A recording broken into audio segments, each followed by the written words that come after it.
Of course there is. There is racism in every multiracial society that we know of, and there is in Singapore. You look at the regular discussions on race issues, this is a basic fact. But the situation now is much better than before, improving over the years. Racism in Singapore, we discuss it openly. We study it. For example, the IPS surveys. They come out once every 2 years. Details our people's views on race, religious issues.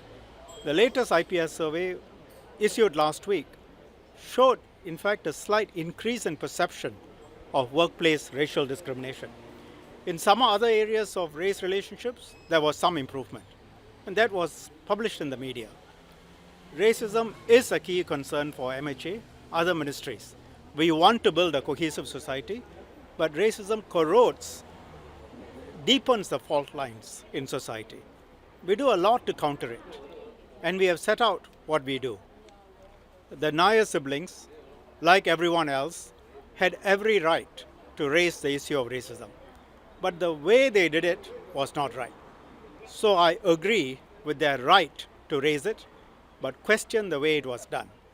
If everyone starts discussing race and religion in the way they did, then you will in fact get more racism, not less. That is our key concern. They have used the language of resistance in America, but we thankfully are in a very different situation. In any multiracial society, there is always a need to frankly discuss these issues, casual racism, how you deal with it, how you increase awareness. We have regular conferences, symposiums, dialogues on these issues, some by government agencies, some by NGOs, some by others. There are areas where government can do things, and there are aspects where people have to become more aware and more sensitive. We have made much progress from that day on the 9th of August 1965, when Mr. Lee Kuan Yew very powerfully said, "We are not a Malay nation, we are not a Chinese nation, we are not an Indian nation. This is a country for all Singaporeans." That's a very powerful ideal. We have progressed by having clear government policies and Singaporeans generally accepting multiracial values. As I said, we are not in the American situation. And we must see how we can progress further, because as many of us recognize, there continue to be racial fault lines and religious fault lines. It is always work in progress.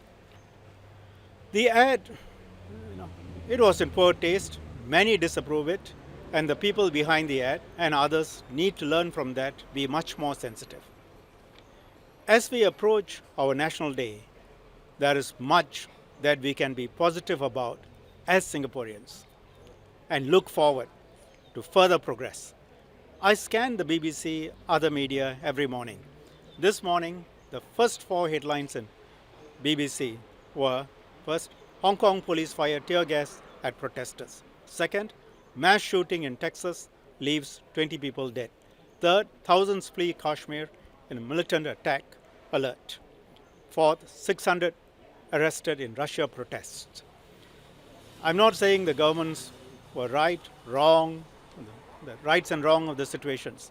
They face different issues. But we in Singapore can be thankful that we have avoided headlines like these.